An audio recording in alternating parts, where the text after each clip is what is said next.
Ago Medasi, West African tree. Just saying your attention, please, and thank you very much for joining us today. We want to start by indicating that we have a name for this broadcast, and that name is on your screen, Our Ancestors' Voices. So from here forward, that's how we will be referring to this Sunday broadcast, Our Ancestors' Voices. Seems like a very appropriate title for what we are attempting to do here, and we hope you are able to maintain your highest level of mental, physical, and spiritual health. We are excited about the topic that we're here to address today: Cuba, protests, and U.S. imperialism. So thank you all for joining us. We want to just start by acknowledging, as we always do, the indigenous people of the Western Hemisphere. And I want to just give a special shout out to our comrades up in Oregon, our comrade Miko and the other comrades from the American Indian movement up there supporting that work. And I'm mentioning them, you all, because they do it the way we continuously talk about it needs to be done. They have their own channel called Education, and they have nothing but educational materials, events, activities, resources on there that they strongly encourage the people participating on that page to check out. So they constantly will talk about, what this Our Ancestors' Voices is talking about, and encourage people to do that. And that's is really the spirit of what we consistently talk about, doing it that way, and really encouraging people to let people know about these independent, revolutionary African voices. It cannot be overstated. Voices like the All African People's Revolutionary Party, programs like this, Black Alliance for Peace, Hood Communists. We really need you all to make a personal commitment that when you participate in these programs from those entities and other entities, that you're going to bring somebody, at least tell somebody else. A lot of people don't even tell anybody like this is going on. Like, this is how we build capacity. It's not just for your individual ego satisfaction of learning something. We're trying to build and move forward, so we have the capacity to fight against our enemies. So, you can't just be consumers in this process. We need your help. We need you to do a little work. So we encourage you to do that, and we thank them. We thank our comrades from AIM for what they do. And we want, we continue to do the same for them, because that's how we're going to get free, you all. So we give nothing but respect and honor to our indigenous family members. We're talking about the American Indian American Indian people, you all. When we say indigenous, we're not talking about all of you who are living in some fantasy world and you want to connect yourself to the land as indigenous people, but you don't know anything about the indigenous people, and you certainly are not doing anything to help move their struggle forward. We're not talking about that confusion. We're talking about the real original inhabitants of the Western Hemisphere. And of course, we want to honor our African ancestors, and we start by acknowledging the physical transition of Robert Paris Moses, Bob Moses, as he was more popularly known, who was one of the original stalwarts of the Student Nonviolent Coordinating Committee, and just gained a reputation in the early 60s for his ability to face violence and potential death with a calm and confidence that rubbed off on other comrades, and even people who had political disagreements with him. Folks like Kwame Ture had nothing but respect for Bob Moses because of his consistency, and then his later activities, which he engaged in till his physical transition yesterday, of implementing a program to teach inner city youth math, and doing that for 50 years. This man did that. So he was a very critical part, not as well known, but was the program coordinator for the Mississippi Freedom Democratic Party. And all the folks out there that always hollering about voting and don't even know who Bob Moses is, don't even know what the Mississippi Freedom Democratic Party is, And without those sacrifices, you wouldn't even be able to fix your mouth to yell what you're yelling today. So the first thing that needs to happen is people got to know who these people are and how they sacrifice for us. And Bob Moses was certainly someone that deserves respect for putting his body on the line for justice and liberation. So we honor him today and his life of struggle.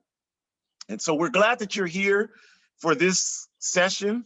Again, I'm going to say our name over and over, our ancestors' voices. That's our new name here. So Shukura and I and the All African People's Revolutionary Party are so grateful that you've joined us today for Cuba protests and U.S. imperialism. We're going to talk about what's really happening in Cuba, debunking the lies coming out of Washington, D.C. and Miami, Florida, with concrete facts and analysis. That's what we're here to do today, as we are here to do every week. So we're going to go ahead and get started with the program for today. And we start with the general introductions. I'm a longtime organizer for the All African People's Revolutionary Party. And with me is my daughter, Shukura, who grew up in the All African People's Revolutionary Party and participates as an adult now. That's a wonderful thing.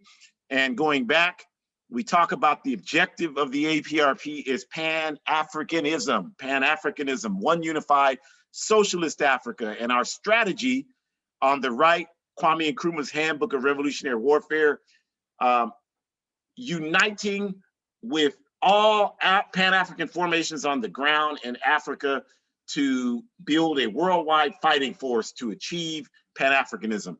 And we certainly hope, and we'll have information at the end, you join us next Saturday for Pan-African Women's Day. It's going to be an international webcast. And again, we'll give the details, but you will see many of these organizations. You see their logos here. The Amilcar Cabral Ideological School out of Nigeria has a participant, a sister participating in Pan-African Women's Day. The African Party for Independence of Guinea-Bissau, our sister comrade, who is the Secretary General for the National Union of Guinea-Bissau Women within the PAIGC, UDEMA, will be issuing the keynote presentation during Pan-African Women's Day. Women from the Kenyan Socialist League will be participating, the Pan-Africanist Congress of Azania, or what you call South Africa. So when we say that we're fighting for Pan-Africanism, y'all, that's real talk. It's not just an idea in our heads. And for those that doubt it, you know, you can get a live presentation next Saturday, July 31st, Pan-African Women's Day. And you should support Pan-African Women's Day anyway, because until women identifying people that don't identify as men are free, nobody's going to be free. And I am certainly not going to sit around waiting on men to lead the struggle for freedom, because I'll be dead, buried, and forgotten before that happens. So we definitely want to raise up our sister and sister identifying people, because they have always been and always will be the spark to carry out this real fight that needs to be waged. So we also, of course, have chapters everywhere and unite with other liberation movements that are fighting for their just liberation. We stand in solidarity and work with everybody who's for justice on this planet. So Cuba protests and U.S. imperialism. We are glad you're here to join us, and we start. I will turn it over to Shukura to get us going. Good evening, good day, good afternoon, everyone. We hope that you are in good spirits. Thank you so much, Daddy, for starting us off. We're really excited today to talk to you all about the truth of our comrade family, Cuba, and how they are not only succeeding and doing very well in terms of helping the rest of the world, but selflessly doing it as they have always done. And we look forward to sharing some credible resources with you as well, because we definitely want to encourage you to basically understand that if you are seeking information from sources that are paid for by people that are not well intentioned in terms of their lies and their mistruths that they are spreading and disseminating, then that would be the first problem in how you are accessing the information. Is the person or the media outlet or the organization you're seeking it from is not based on truth and integrity. So you're already being misled. Also, their job is to make Cuba look bad, because for whatever reason, They're trying to earn the identity that Cuba is sorry and in need of all this support and help, when in actuality, Cuba is responsible for saving the lives of millions of people around the world, not just as an example of their antiviral vaccine that they came out with over a year and a half ago before the first Pfizer vaccine participated in the trials. But beyond that, they've been saving our lives for millions and millions of centuries. And we've given examples of that, as time will tell, throughout our 90 weeks or so of doing these seminars. So we are excited to talk to you today. I personally want to share a resource that my dad shared with us in work study yesterday. So I'll mention that before I finish my next slide. But as of right now, we have to understand that over the past couple of weeks, the Western news outlets have been ablaze with reports of unprecedented protests in Cuba. The reason we are being given for these never before seen protests, quote, end quote, are that the Cuban people are protesting food and medicine shortages as a result of the adverse impacts of the pandemic. Consequently, what we are being told by the capitalist media is that the Cuban people are ready to overthrow socialism due to this phenomena. Now, let's just stop right there and just like unpack what that means. So, the media that we cannot trust is trying to help us understand that people in a socialist country are done with socialism. That already doesn't make sense because we know that the media who is spreading these lies is based on supporting capitalism. And the definition of capitalism is to make sure that it maintains private industries to maintain their profit. So if the media is losing out on gaining money from that because more entities are understanding that socialism is a way, then that's dipping into their pockets. And so they can't have that. So they're trying to spread these lies and mistruths to make sure that we continue to criminalize socialism like it's this horrible system that does not work. Well, we know that that's simply not true. The problem with this perspective is that the Cuban Revolution has developed a reputation that even capitalist institutions like the World Health Organization and the United Nations are forced to respect as it relates to the priority the Cuban Revolution systematically places on taking care of people. That's the second reason why the media is so comfortable with disseminating mistruths and lies, is because the media that we follow, the capitalist entity that we follow, it's not based on human perpetuation and human success. It's based on profit. So because socialism puts people first, that's a problem. Because socialism in Cuba put people first, that's definitely a problem. And so the objective is to highlight Cuba and to highlight the people in Cuba as anything but understanding that socialism is still and will always be the answer to ending oppression. I just need us to really understand that. And you have to understand, if you're looking to find resources, look at where those resources are coming from. Who's putting money in those people's pockets? Because 9 times out of 10, they're not going to be for humanity to be free, because that would affect their money income. And we all know that some people are more selfish when it comes to earning money than others. So we have to think about that. And we also have to think about how this means that we cannot prioritize people as the forefront anymore, because that would mean that socialism is bad and we should instead turn to capitalism, which we know is not the answer.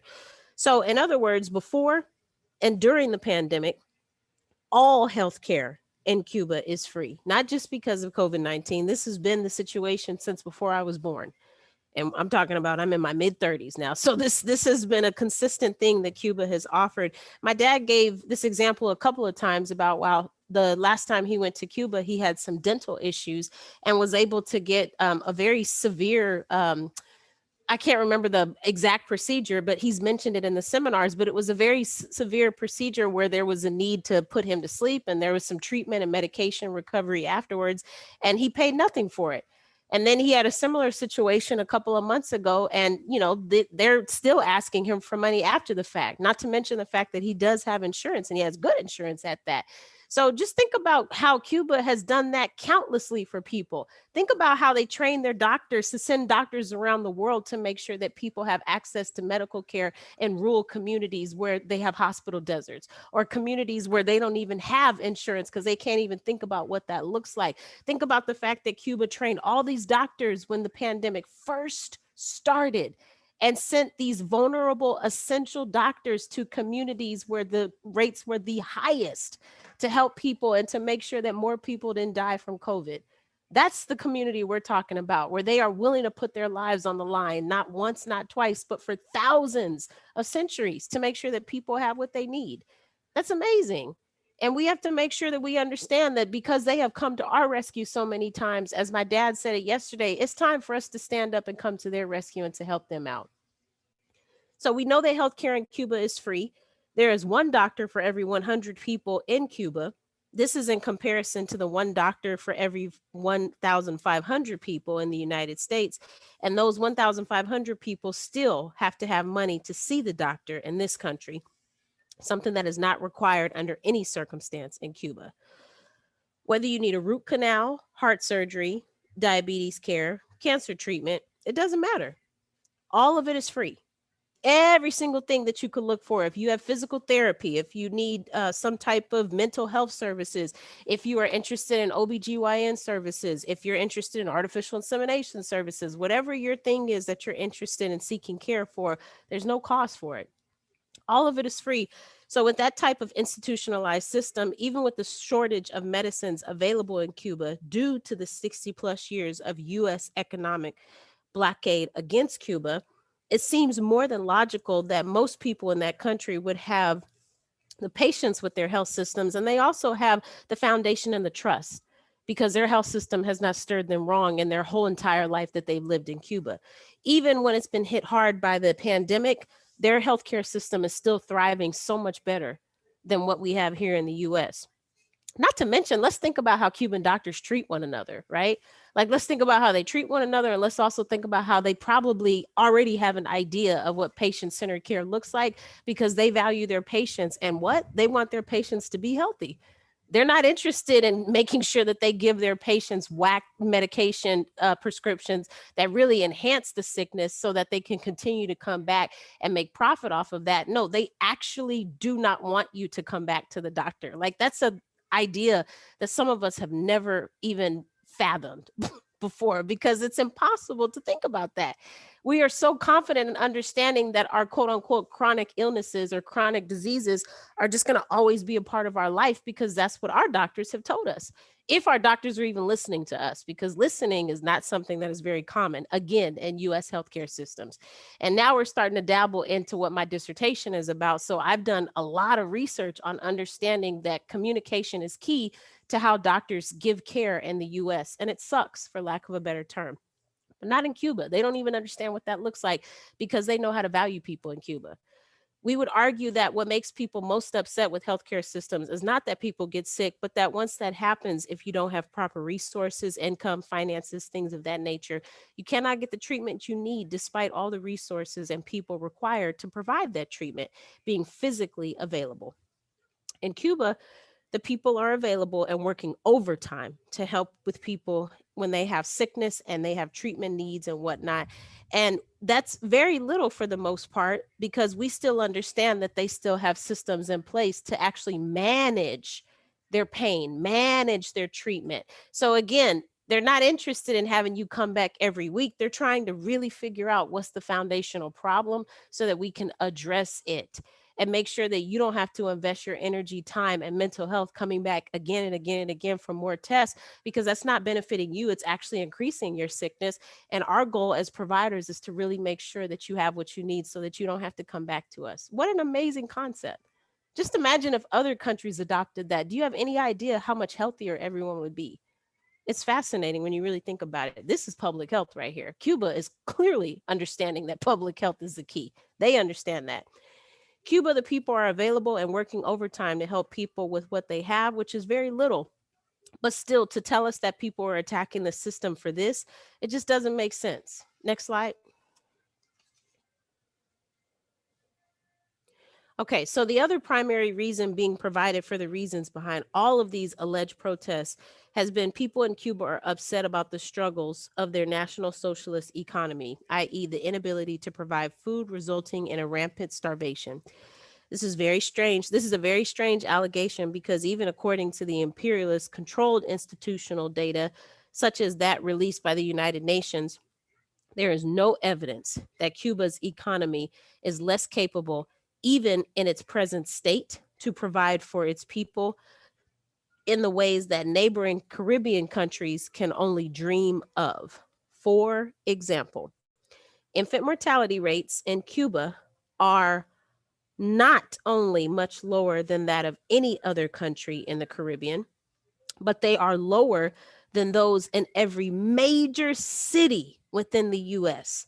And we've talked about that a little bit. I believe I mentioned to you all that Memphis, where I'm located, I don't know if it's still the highest to this day, but at one point it was the highest in the world. And it was so high, they literally built a baby cemetery here in Memphis just for infants, because the stereotype was most infants, specifically African infants, would not make it to their first birthday. And of course, we know that's how you define infant mortality, is if the child is able to live past their first birthday. So not only has Cuba outstandingly shown us that they care about their babies and their babies are able to be healthy to grow to the age of 1, but it's lower, their infant mortality rate is lower than even some of the cities here in the United States.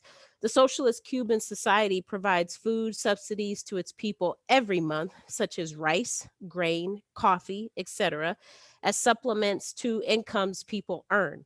As a result, starvation, i.e., people not having enough to eat, houselessness, etc., these are things that are still non-existent in Cuba. So the charge that people are protesting due to starvation is lacking in tangible evidence. Even though the blockade and the pandemic has forced the Cuban government to reduce subsidies that were just mentioned, the government offset this action by raising salaries as an economic effort to stimulate the economy. And we definitely want to talk more about this in terms of the blockade that the US has had with Cuba. But we know that that is part of the reason why the US is trying to bully Cuba, is because they know that Cuba is thriving. They know that people like us are on this call right now talking about the benefits of socialism, the benefits of seeing it play out, as Cuba is living proof of the thrivingness of that. And they're trying to do everything they can to make, again, criminalize Cuba and make it look like not only is their system of socialism not working, it's ineffective. We need to let that go. And we need to come back to accepting the fact that capitalism is the only answer.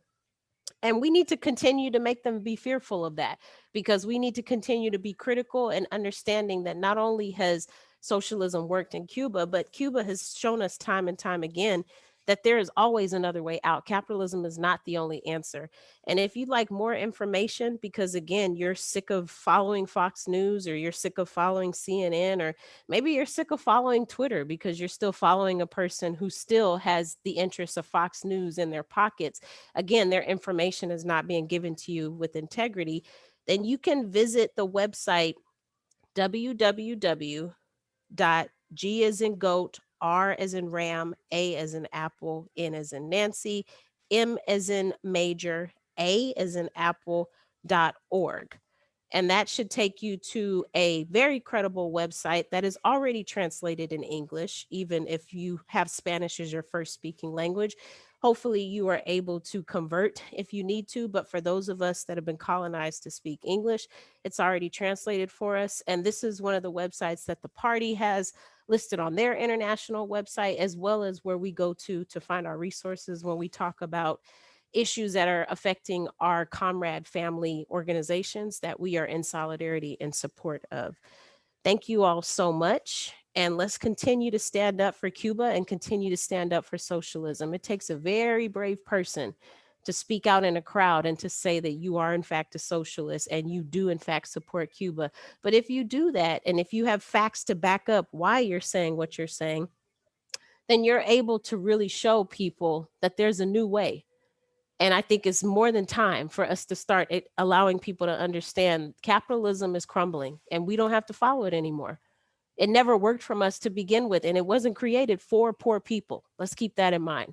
Regardless of your race, class, and gender, if you are not in the 1%, capitalism is not going to be effective for you. Asante Sana.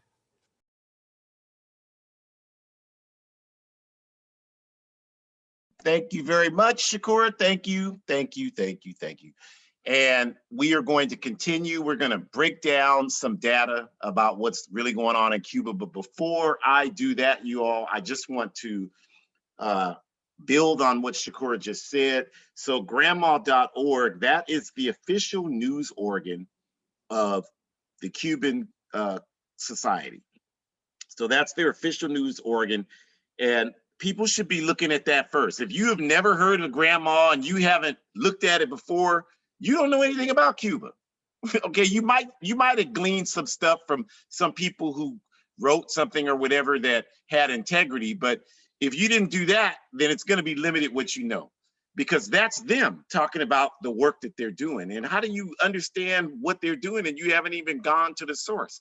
No one hearing this would ever accept someone going to your neighbor, asking them information about you, and then writing an analysis about your life, and they never talk to you. No one here would accept that. So since we know that, I don't know why we think it's okay to hear something on MSNBC or CIA network and then say, yeah, I know what's going on in Cuba. I mean, that doesn't make any sense. But yet that's what happens. And it's insidious, you all. I mean, you have to really be careful. Now, I sat down about a year ago, and I've read 2 or 3 books since then on Cuba, but I sat down about a year ago and I tried to list all the books about the Cuban Revolution that I've read. And I had like 37 books that I came up with, and I know I missed some because I've been reading about Cuba since I was a teenager. So the most recent book that I've read, and I'm not through it yet, but I'm going to finish it. So it's called South Africa versus Cuba in the Angolan Civil War, the last hot battle of the Cold War, by this person, Peter Polak. And this book is about, it specifically deals with the battle in Southern Africa with the Cuban forces to overthrow the racist apartheid forces in the battle that took place at Cueto Carnival, that where, it was decided that the racists were not going to win and they had to negotiate. And we've talked a lot about what happened with that, the release of Mandela from prison, the independence of Namibia, the independence of Angola, and what that meant. So the important thing I want to say about this book is this guy's writing this book, and he's writing it from the standpoint, he's trying to make the argument that the Cubans who went into Africa, Southern Africa, to fight, they didn't want to do it. They didn't know they were going there to fight. They didn't want to do it. But then at the same time, in the book, he's acknowledging that their fighting efforts were far superior to those of the racist South African troops, who he never once says they didn't want to go and fight. He never even addresses that with them. And they were there on the wrong side of history, but yet he never addresses that. And I just want to point that out because it's insane. I mean, this is a guy who, in the inside cover, when he's describing himself, he's some bourgeois university professor from the University of Cayman Islands. And he lists his main hobby is shooting pistols. I mean, this is garbage, you all. But yet this is the kind of stuff that's put out about the Cuban Revolution that's supposed to pass as legitimate knowledge. Now, because of my intensive study of Cuba, like I can see this stuff and identify the contradiction immediately. But what happens in this capitalist world is people will read a book like this and they will actually think they have a solid understanding of what happened in Cuba. And this is about as far away from a primary source as you can get. So that's why it's important to have these discussions like we're having today. And we are glad that you're here to help us go through this. So we just want to go through, again, some data to help us understand what's really going on right now. Propaganda against Cuba. So we will start by saying that according to the World Health Organization, this is a capitalist organization, you all, controlled by the capitalist countries. And when we say that, what we mean is that their budget is primarily provided to them by capitalist countries like the United Snakes of America. So this is, you pay the cost to be the boss. Like, the US is not gonna, it's not about freedom of allowing you to say things that are critical of US and capitalist policy. They don't do that. They clearly snatch funds from people who do that. That's why they got the blockade against Cuba in the first place. So according to World Health Organization, in May of 2021, this is just 2 months ago, right? Here's how Cuba, Jamaica, and the Dominican Republic compare as it relates to COVID cases. And those are countries that are close physical, historical, and cultural proximity to Cuba. All right. Cuba has had 129,000 cases of COVID reported as of May 2021. The Dominican Republic has had 280,000 cases of COVID, which obviously is more than double what Cuba has had, right? Jamaica has had 47,000 cases, but Jamaica only has a population that's 1/5 that of Cuba, and Dominican Republic have comparable populations, around 10 to 12 million people. Cuba is just a fraction of that. So if you gave, or I'm sorry, Jamaica is just a fraction of that. So if you gave Jamaica the same population that Cuba has, 11 million people, at the COVID rates that Jamaica was experiencing as of May 2021, Jamaica would have double the cases, 235,000 cases of COVID based on that formula. So clearly the point is that there's no logical argument to suggest that COVID is out of control in Cuba, as the capitalist media is telling us. If you look at its neighbors, that's absolutely not true. And if the argument is that, well, people are rising up to overthrow the Cuban government, then they should have done that in Jamaica and Dominican Republic a long time ago. So that's just one fact. And this proves without a doubt that Cuba, obviously, by having the reduced cases that they have, as Shukura said, continued to find ways to protect their people from COVID, despite having no access to pharmaceuticals because of the 62-year criminal U.S. economic blockade against Cuba, which we'll talk about more in a second. 2020, again, the World Health Organization, starvation rates, because the other argument that they're telling you, the reason why people want to overthrow the Cuban socialist government is because there's not enough food. And Shukura just talked about how the government provides subsidies and salaries to make sure people can definitely have enough. I'm not saying everybody eats lobster. Everybody don't eat lobster here. Nobody do that anywhere in the world.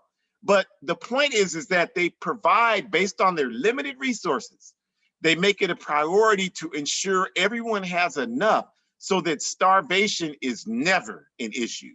There is no evidence that starvation has been an issue during the 62 years of the Cuban Revolution. That is an absolute fact, and I challenge anybody to provide concrete evidence otherwise. You cannot do it because it does not exist. But the starvation rate, Cuba has 2.5 people out of every 100 people that starve.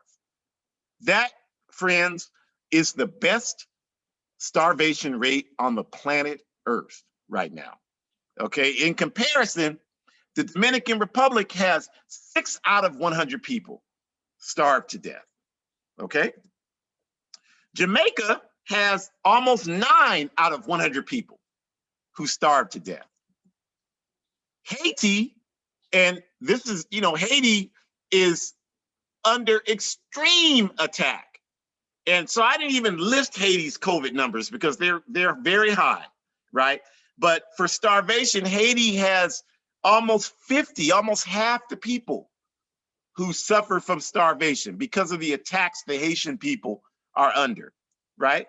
So this is not to diminish the Dominican Republic, Jamaica, or Haiti, but it's to make the point that if they're telling you that people want to overthrow the Cuban government because people are starving, what we're saying is that doesn't make any damn sense when the neighboring countries have starvation rates that at a minimum triple, and in some of these cases go beyond that of people starving.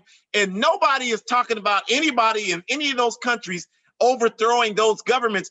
And the people in Haiti have been engaged in mass demonstrations for months against the Haitian government. Their president just got assassinated. And nobody is talking about how the Haitian people want to overthrow their government. You will not read that anywhere in the capitalist media because Haiti is a capitalist country. And they don't want to plant that seed in anybody's mind that anybody anywhere in the world would have the notion to overthrow a capitalist country. But there in Cuba, we're only 2.5 out of 100 people are starving to death. They're telling us that people there are starving, and they're telling us that because of that, people want to overthrow the Cuban government. Now, you all tell me how much sense that makes. It doesn't make any sense whatsoever. I don't care what you know or don't know about Cuba. That's coming from the capitalist World Health Organization. That's not coming from grandma. I didn't get that stat from grandma, from the Cubans. That came from the capitalist World Health Organization that is dominated politically and economically by the United States of America. So you know the statistics are probably better than that. The US, 11 out of 100 people starved to death in the US. So the US starvation rates are 5 times worse than they are in Cuba. And nobody in this country would write that anybody here is trying to overthrow this government because of starvation. That don't even sound right saying that, because it's so foreign to hear somebody say something like that here. But yeah, you're supposed to believe that this is what's going to be happening in Cuba, that this is what's happening right now. We're just sharing facts with you all. That's all we're doing. We're just the messenger, sharing facts with you, so that when next time you hear this nonsense, you can ask people to clarify, well, how is that so when this is the reality? You know, because these people lie as policy. As Kwame Ture said, capitalism lies all the time. Even if it tells the truth, it's only as a result of a double lie. And that is absolutely correct, 100% correct. So let's talk about understanding Cuba's economy so we can understand why these things have developed the way they are. Let's talk about that. And so before the revolution, Cuba was basically an economic satellite colony for US imperialism. The mafia, as they have historically done throughout the Caribbean, used Cuba as a playground for money-making profits, and they were able to work in conjunction. The US government is not against the mafia. They've worked in conjunction with the mafia for decades because they kicked them down subsidies, and that's how they were able to do that. That's why when the Cuban Revolution succeeded, the US used mafia hitmen mercenaries to try to go down and assassinate Fidel Castro over 600 times. And most of those people were never heard of again, because you can't mess with the Cubans like that. They're organized. They don't want nobody to know that, but they're organized. So then people went down there, these bad mafioso hitmen that are displayed in all these Godfather movies and whatever that TV show they had. I don't watch it, I don't know.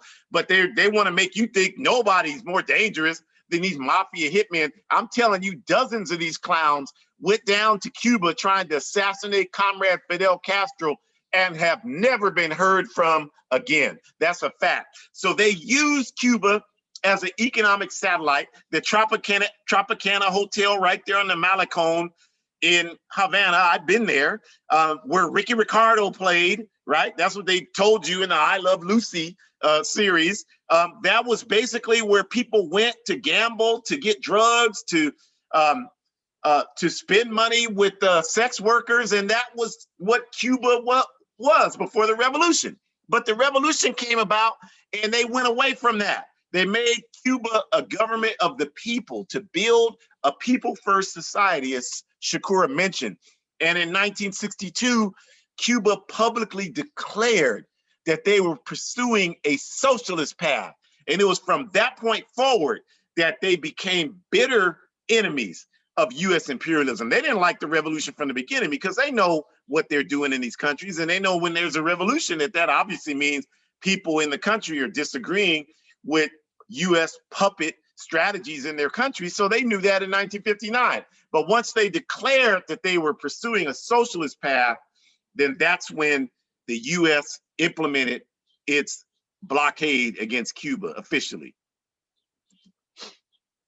And once that blockade was implemented, it basically prohibits the entire capitalist world from doing any type of business with Cuba, having any type of business relationship, from ensuring that no foods are shipped to Cuba, medicines, like as I mentioned, pharmaceuticals are not permitted to be sold to Cuba, much needed parts for cars, for any type of mechanization that exists there is not possible to be provided to them. Tools are not possible to be provided to them. Even travel there is not possible. You can't even travel there. You can't even send money there except under very acute circumstances. So the purpose of the blockade was to strangle the Cuban economy. And these people who have maintained this blockade for 60 years know that was the objective of the blockade. So it's like, on one hand, somebody robbing you of every cent you take with you every day. And then on the other hand, talking about, well, how come that person can't pay their bills? Like, what's the problem with it? How come they're not able to meet their financial obligations? That's what's happening, you all, with the US economic blockade against Cuba. But at the same time, even with that, not being able to get food shipped there, not being able to get parts, medicine, Cuba, as Shukura mentioned, has still been able to be a shining light of healthcare for the entire world. And that's why, if you know that, it is insane to listen to them telling you that, well, people are upset because they can't get the health services. That's insane to suggest that about socialist Cuba. And here people saying that here, you can't even go to the doctor here. And you saying that about socialist Cuba. You can't even afford, you scared. The minute you go to the doctor, the anxiety you have about what the bill is going to be is more painful for you than whatever ailment it was that took you there in the first place. And you sitting up here talking about, well, in Cuba, they can't even provide for their people. I mean, what an absolute idiot that would say something like that. But yeah, you can turn around each direction you can face, and you can hear somebody here spewing that nonsense out. And that's what we got to put a stop to. That's what we got to do. So challenging the legitimacy of these so-called protests, challenging the legitimacy, because they want to tell you that, well, yeah, it was a protest. Now, people don't have no damn sense in this country. The Proud Boys, you all, are organizing protests in support of these so-called, that should tell you all you need to know. And it's not like this has never happened. We just dealt with this in China, where these people having these so-called democracy protests in Hong Kong. And many people here believe that. They want to get LeBron James, the basketball player, because he refused to support the protests in Hong Kong. They want to put him out there like he's doing something wrong. And most of us, well, he shouldn't have said nothing about China. No, that's not the problem. The problem is that you don't know anything. Your head is completely empty, and you refuse to do anything to fill it. That's the problem. Because if you took 20 minutes to examine what was going on in China, you would know that those protests there were just as fake as the ones going on in Cuba today. The same way they're demonstrating that picture on the first slide that Shukura presented on, guy holding a Cuban flag. That picture has been circulating as an example of protests in Havana. That picture was taken in Miami. And a lot of these pictures are being taken in Miami. They don't even care because they know people ain't going to investigate it and look closer. One of the pictures that was circulating, they had a street sign in the back. There was a street in Miami. And they didn't even notice it in the picture. And if they did, they didn't care because they knew people aren't going to investigate it. And they said, this is a protest in Cuba. Like, this is not even happening in Cuba. This is happening down the street in Miami. And we know this same thing happened in Hong Kong. All of the credible organizations in Hong Kong, when that was going on, told you these protests are not legitimate. This was a labor protest in Hong Kong. That was one of the components of it when it happened. And all of the amalgamated labor unions in Hong Kong, about 600,000 people told you these protests are bogus. They have nothing to do with improving working conditions. How do I know that? Because I studied the situation. Because I don't believe nothing that U.S. imperialism says. They could tell me the sky is blue, and I'm going to start investigating. I'm not going to believe it because they lie as policy. And I know that they started this tactic in the early 1960s when they destabilized the Congo. Do y'all know that it's documented? All you got to do is read the CIA files that had to be released through the Freedom of Information Act. And you can study this and you can see it, where these clowns went down to the Congo to try to overthrow the National Congolese movement, the movement of Patrice Lumumba. And what they did is they showed on TV these people fighting. They said, well, the Congolese people are fighting. They don't like Patrice Lumumba. See, they're fighting. Here's the footage. They're fighting. And the people that they showed fighting were from not even from the Congo. And when the national Congolese movement captured somebody, they shot planes down and captured these people. These were the one guy they captured was from Cleveland, Ohio, an African from Cleveland, Ohio, who had been just like William O'Neill. Y'all saw the movie Judas and the Black Messiah, stole some cars, and they told him, well, you can go to prison or you can do this and get some money. And so this clown was trained as a pilot and was flying in the Congo and got shot down and captured. And when the national Congolese fighters went to him to interrogate him in Lingala, the language they speak, the primary language they speak in the Congo, this clown didn't speak nothing but English. And that's how they found out. So they've been using that tactic for decades because it works, because they know people aren't going to investigate anything. And that's what they're doing in Cuba right now. And there is not a question. Clearly, there is a fifth column in Cuba. And by fifth column, we mean many of them people in Miami. And you got to remember, 98% of the so-called exile community in Miami and in Florida are Europeans. They're white people. White people are never going to support revolution by and large, because the revolution, they're benefiting from the oppression of the colonized people in these slave economy countries that make up the Western Hemisphere. So they're never going to support revolutions, because revolutions are fought to overturn that benefit that they're exercising under the capitalist system. So they fled and they went to Cuba. They left one slave-based economy to come to another one, the United States of America, and they down there, and they will never support the Cuban Revolution. And so they are fifth column, and their friends and relatives that are still in Cuba are another fifth column. And don't come talking. I see all these ignorant Negroes on social media. Well, we need to listen to the voices of Afro-Cubans. You got to be out of your goddamn mind. I mean, I'm sorry, y'all, but I mean, that's just absolutely absurd. We have been studying and listening to the voices of Afro-Cubans for decades. There are books out here. What the hell are you talking about? There are books by people like Harry Villegas.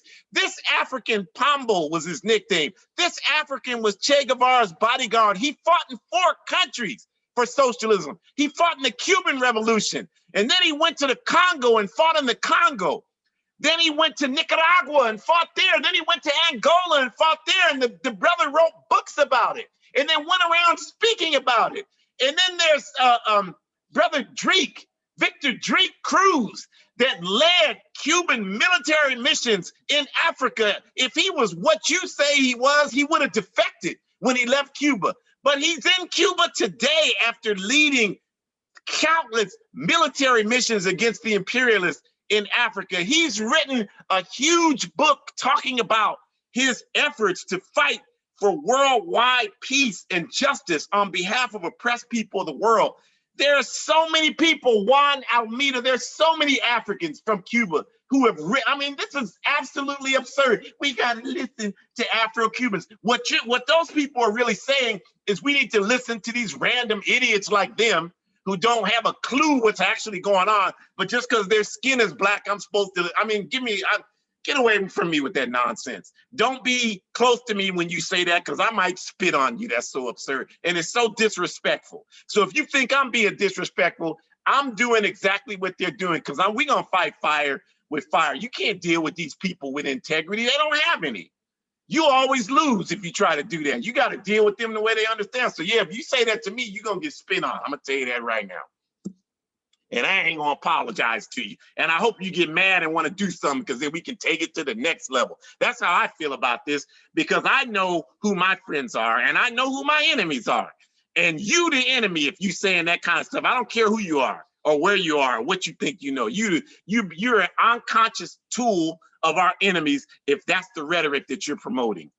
And the only way to avoid being the person that Malcolm talked about when he talked about you've been bamboozled is you have to have independent political education.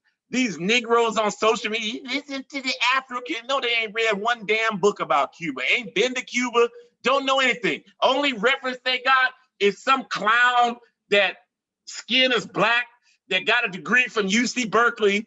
I mean, that's nothing. That ain't no analysis. That's all they got. That's all they got. They don't even listen to Assata Shakur. You know, that's the African that's lived in Cuba for 30 years. I interviewed Assata Shakur. It's on YouTube. You can look at it. She's talking about life in Cuba. You want to listen to some Afro-Cubans? I interviewed this sister. It's on YouTube. Assata Shakur talks about socialism in Cuba. It's been up there for 6-7 years. About 6,000-7,000 people watched it. Clearly, none of these Negroes talking this nonsense on social media watched it, because this is an African from the United States who has been in Cuba for 30 years and is talking about it. That's when she had been there about 10 years talking about it. Okay? So get away from us with that nonsense. We don't want to hear it. And we're gonna push you down with that foolishness. So we want to say that there is a solution to this nonsense, you all. And in an hour, we can't tell you everything, but what we wanted to do in this hour is demonstrate to you that starvation is a challenge everywhere in the world. It's a challenge in this country, the richest country on earth. So we're not going to claim that starvation is a non-issue in Cuba, but we are going to say that, as we demonstrated to you, starvation is much less of an issue there than it is anywhere else on earth. So it doesn't make sense to tell us that people are trying to overthrow the government because they don't have enough to eat. There's no tangible evidence to support that. You want to talk about the right wing talks about, what do they call them? Trauma actors or whatever they call them? This is a situation where that applies. Okay. This is a situation where that's real, where that's actually what's happening. Okay. So that's the thing. They want to tell you, well, they didn't deal effectively with COVID. I mean, come on, y'all. This country had, from a percentage basis, more COVID cases than any place on earth. And the worst is not even over here.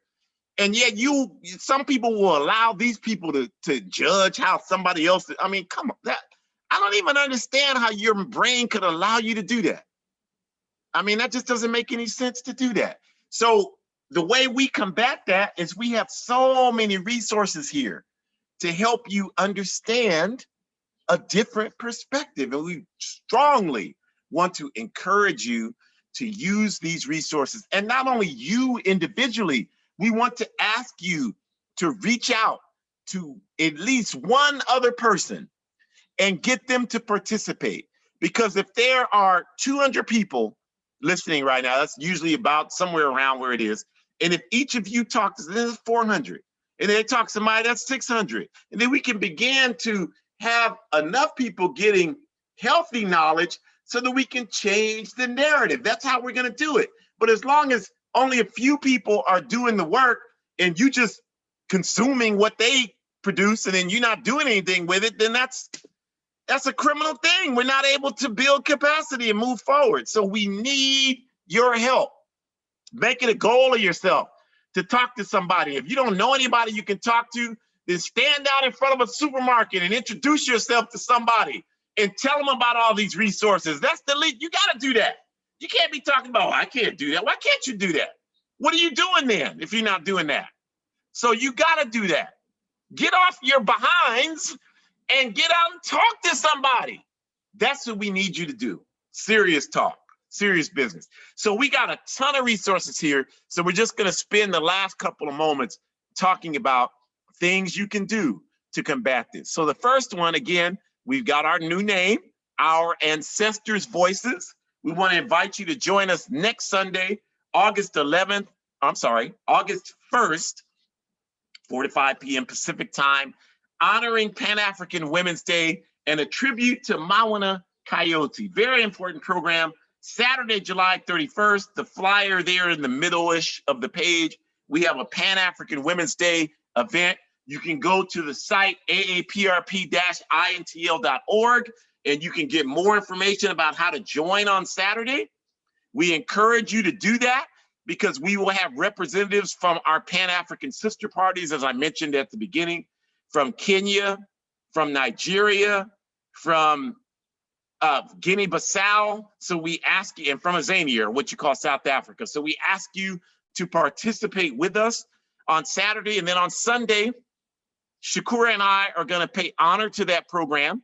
And then we're going to talk about the legendary Mauina Coyote, who was a legendary African woman freedom fighter who was a longtime organizer in the All-African People's Revolutionary Party and the All-African Women's Revolutionary Union, longtime coordinator of the Women's Union, and was active in the campaign after Amadou Diallo got shot in New York. That's where she lived, was active, was a representative on the coordinating committee for the first Million Man March in 1995. Legendary sister. So we're going to talk about her next Sunday. So please come and please tell people so they can get this information. Thank you. And go to the APRP-intl.org site if you're interested in joining the All-African People's Revolutionary Party.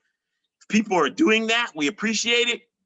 But if you don't want to join the APRP, that's fine. We're not here to argue with anybody about that.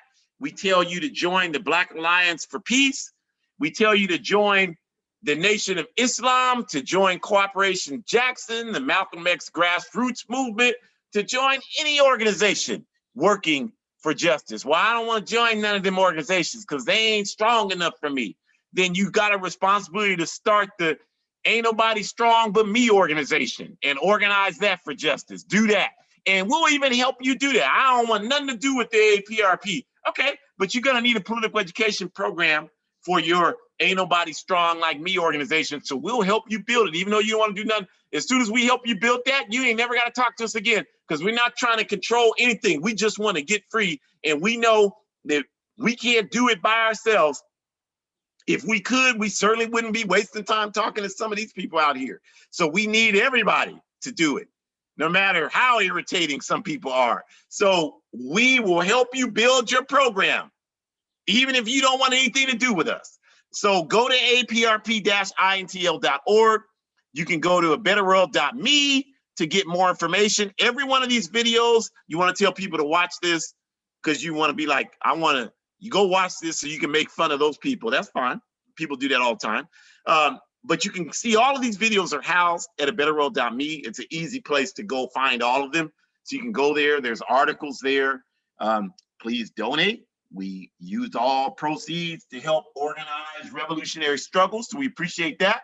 I'm also on the editorial team for hoodcommunist.org. And you need to support independent revolutionary African media.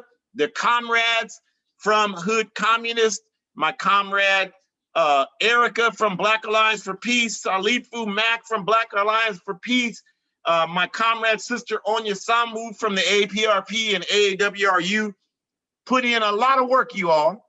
And so you need to not only read Hood Communist, at least tell somebody about it. Tell somebody you read all the stuff, consume it, eat a big dinner and fall asleep and don't tell nobody about nothing. We need you to do more. We need you to do better. Tell somebody about it. Don't just eat fried fish, read the article, fall asleep, and then it dies in your brain. We need you to tell people so we can get more people engaged in this process. I try to be funny. I'm not trying to offend anybody, but we all gotta raise our game, you all. That's all there is to it. And on Thursdays, every other Thursday, our Hood Communist team on Telegram, they kicked us off at Twitter. So we moved to Telegram. So go to your phone. You got a smartphone. You're paying all that money for it. So download the Telegram app. It's free. I even did it. If I can do it, anybody can do it. And participate on Thursdays, 4:30 p.m. Pacific time, every other Thursday. On the 29th, we're going to be talking about all these folks who claim to be revolutionaries and attack people on social media. The minute you do that, you telling me you ain't no revolutionary. I don't give a damn who you think you are. You ain't no revolutionary, and you on the master's platform attacking other soldiers for justice. That is not what a revolutionary does. And so we're going to be talking about that Thursday. Okay? So we want you to join us so we can talk about that. And we have a number of these podcasts here. I corrected all the information finally. I'm so thankful for that. I've had a lot. I've been on the road. I've been in 4 states in 2 weeks, organizing people, doing this work. So I'm here for a couple of weeks, and so I can catch up on some of this stuff. And I look forward to being able to do that. But we have the APRP Pontula podcast every Monday, 2 p.m. Pacific time, 5 p.m. Eastern time, Forward Ever Saturdays. Revolutionary African Women, last Saturday of each month. Our comrades in New Mexico have their wonderful newscast, 11 a.m. Pacific time every Thursday. We talk to you about ours. We have Pan-African Women's Day this Saturday. We invite you to go to APRP-INTL.org and register. You have to register to participate. So please do that. You do not want to miss that. People are still buying my book, A Guide for Organizing Defense Against White Supremacist, Patriarchal, and Fascist Violence. I've been going around training people on how to create security plans, how to defend themselves, African people, indigenous people, trans folks, LGBTQ women, how to organize collectively to defend themselves. We are serious about our work, you all. So continue to get that book and let people know. Don't just buy it, read it yourself. And then, like I said, eat a watermelon and fall asleep. Like, you got to tell people so we can spread the word. You know, this is what this is about. You all, we need your help. We need your help. So reach out to us if you have any questions. We so much appreciate you. Please support all of these resources. We desperately need you to do that, to bring people to us. We desperately need you to do that. That is so important. Thank you for showing up here today. We appreciate each and every one of you. We appreciate the positive comments. We apologize to YouTube. We were not able to, there were some technical difficulties getting on YouTube, probably the police. That's okay, they will not stop us. We will keep moving forward. But we ask you to stay strong, stay positive, keep your mental, physical, and spiritual health. Capitalism has got to go. Smash patriarchy, smash homophobia, and this backward system, y'all already know that it's got to go. Have a great rest of your Sunday evening. We will see you at Pan-African Women's Day next week. And next Sunday, when we talk about Pan-African Women's Day and legendary sister comrade Mauina Coyote, have a great rest of your evening. Be safe. Forward ever, backwards never.